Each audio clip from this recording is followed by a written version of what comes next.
RSS background, न BJP से शुरुआत, फिर भी 8 साल में कैसे सम्राट चौधरी बिहार की सियासत में नया सम्राट बन गए। अब सवाल बस इतना भर ही नहीं है, इसके अलावा और भी बहुत कुछ है। क्या सम्राट चौधरी बिहार में नीतीश कुमार जितना सुशासन और विकास दे पाएंगे? क्या सम्राट लव कुश वोट बैंक को स्थायी रूप से बीजेपी के साथ जोड़ सकेंगे?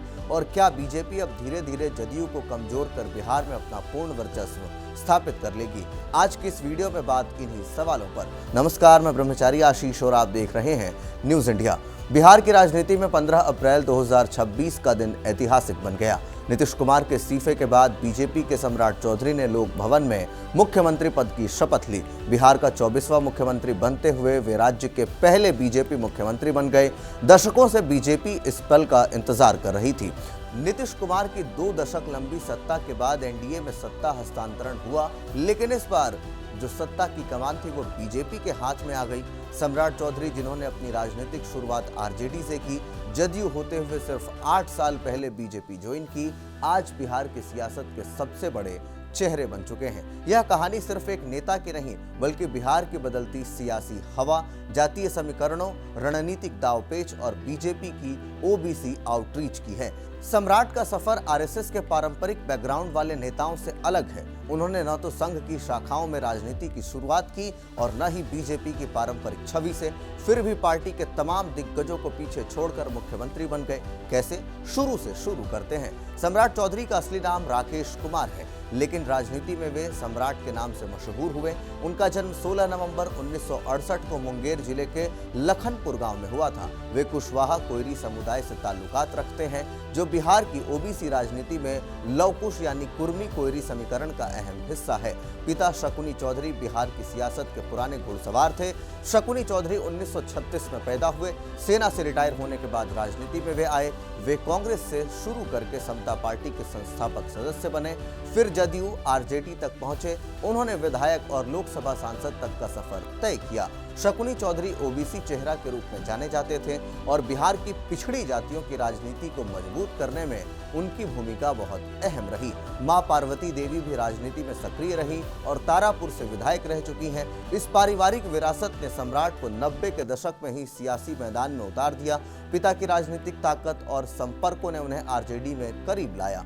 1990 के दशक में जब लालू प्रसाद यादव की लहर थी, तब सम्राट ने आरजेडी का दामन थाम लिया। यह फैसला उनके लिए गेम चेंजर साबित भी हुआ। 1999 में राबड़ी देवी सरकार में सम्राट चौधरी सबसे युवा मंत्री बने। वे कृषि, बागवानी और वजन माप विभाग संभाल रहे थे, लेकिन तभी विवाद खड़ा हो गया। विपक्ष ने आरोप लगाया कि वे 25 साल के भी नहीं हैं। उम्र के विवाद में गवर्नर ने उन्हें हटा दिया। सम्राट को इस्तीफा देना पड़ा, लेकिन इस विवाद ने उन्हें रातों रात बिहार के युवाओं का चेहरा बना तो दिया। युवा मंत्री की छवि ने उन्हें लोकप्रियता दिलाई। 2010 में वे परबट्टा से आरजेडी टिकट पर विधायक चुने गए। पार्टी में मुख्य सचेतक यानी चीफ विप बने और आरजेडी के युवा चेहरे के रूप में उभरे। आरजेडी में रहते हुए उन्होंने विधानसभा चुनाव लड़ा, लेकिन लालू राबड़ी के युग में यादव मुस्लिम समीकरण हावी था।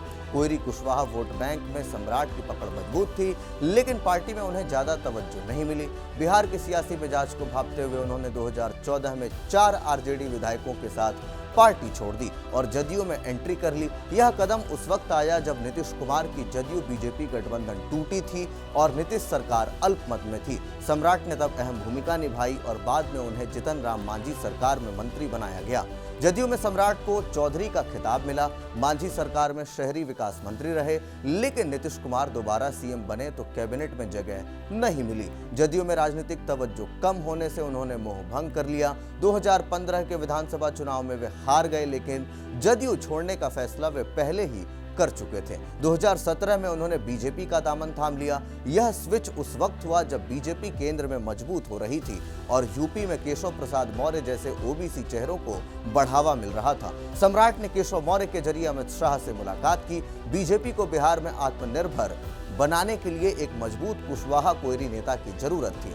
नीतीश कुमार की कुर्मी जाति और लवकुश समीकरण को तोड़ने के लिए सम्राट इसमें फिट बैठते थे। 2017 में ज्वाइन करने के बाद 2018 में उन्हें बीजेपी बिहार इकाई का उपाध्यक्ष बना दिया गया, यानी कि जब वो बीजेपी ज्वाइन किए उसके ठीक अगले साल वे बिहार बीजेपी के उपाध्यक्ष बन गए। 2019 में नित्यानंद राय प्रदेश अध्यक्ष थे, तब सम्राट उपाध्यक्ष बने।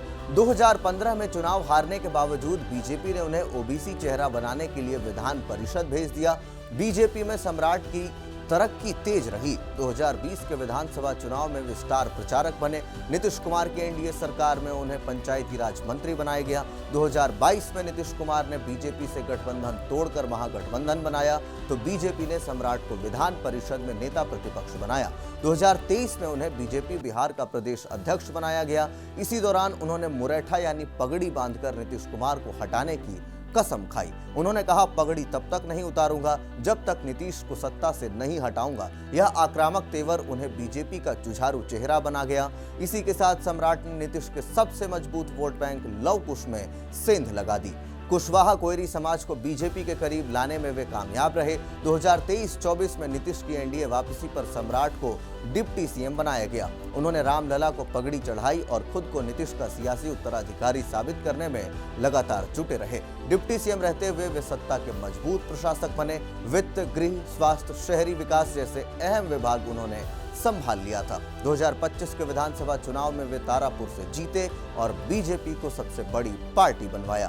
सम्राट की सफलता का राज उनकी जातीय पकड़ और रणनीतिक समझ में है। बिहार में ओबीसी राजनीति लालू नीतीश के दौर में हावी रही। बीजेपी पारंपरिक रूप से ऊपरी जातियों की पार्टी मानी जाती थी, लेकिन 2014 के बाद अमित शाह, नरेंद्र मोदी की रणनीति में ओबीसी, ईबीसी को साधने पर जोर दिया गया। सम्राट ने कुशवाहा वोटों को बीजेपी की ओर मोड़ा। उन्होंने लव कुश में दरार डाली। 2023 में प्रदेश अध्यक्ष बनते ही उन्होंने नीतीश के खिलाफ मोर्चा खोल दिया। उनके आक्रामक भाषण, जनसभाओं और कार्यकर्ताओं के बीच पहुंच ने उन्हें पार्टी का नया चेहरा बना दिया। बीजेपी ने उन्हें कई मौकों पर आगे बढ़ाया, एमएलसी, मंत्री, डिप्टी सीएम, जबकि अन्य बीजेपी नेता जैसे सुशील मोदी, नित्यानंद राय आदि को सीमित रखा गया। सम्राट ने 8 साल में पार्टी के अंदरूनी दौड़ में सभी को पीछे छोड़ दिया। उनका कद बढ़ने का कारण था जाति, जनाधार और पार्टी की जरूरत। 2025 चुनाव में बीजेपी सबसे बड़ी पार्टी बनी। नीतीश ने सम्राट को फिर डिप्टी सीएम बनाया और अनौपचारिक रूप से उत्तराधिकारी बताया। मार्च 2026 में नीतीश कुमार ने राज्यसभा चुनाव लड़ने के लिए कैबिनेट भंग कर इस्तीफा दे दिया। बीजेपी विधायक दल ने सर्वसम्मति से सम्राट चौधरी को नेता चुना। 15 अप्रैल को शपथ ग्रहण हुआ और जदयू से 2 डिप्टी सीएम बनाए गए, लेकिन सत्ता की अगली कमान सम्राट के पास ही है। तो इस तरह बिहार में अब बीजेपी का पहला सीएम है। सम्राट अब विकास, कानून व्यवस्था, रोजगार पर फोकस करने वाले हैं। उन्होंने पहले ही गैंगस्टरों पर bulldozer, anti Romeo squad, fast track court जैसे कदम उठाए थे। सम्राट का सफर कई मायनों में अनोखा है। न आरएसएस बैकग्राउंड, न बीजेपी के पारंपरिक ट्रेनिंग। वे 3 पार्टियों आरजेडी, जदयू, बीजेपी में भी घूम चुके हैं। आलोचक उन्हें पार्टी हॉपर कहते हैं, लेकिन समर्थक कहते हैं कि उन्होंने बिहार की सियासत को हकीकत में समझ लिया था। बिहार में जाति सबसे बड़ा फैक्टर है। कुशवाहा कोयरी की करीब 8 से 10% वोट बैंक है। नीतीश की कुर्मी 4 से 5% के साथ मिलाकर ये जो लव कुश समीकरण बनता है, इसमें 12 से 15% वोट जो है वो कुल मिलाकर है। सम्राट ने इस ब्लॉक को बीजेपी की ओर खींचा। उनकी आक्रामक छवि, जनसंपर्क और पिता की विरासत ने उनकी मदद की। बीजेपी को भी एक नॉन आरएसएस ओबीसी चेहरा चाहिए था जो नीतीश को चुनौती दे सके। 2022 में मुरेठा बांधकर उन्होंने जो कसम खाई उसे अंततः उन्होंने पूरा कर दिखाया। 2025 चुनाव में तारापुर से जीतकर सम्राट ने जनाधार साबित भी किया।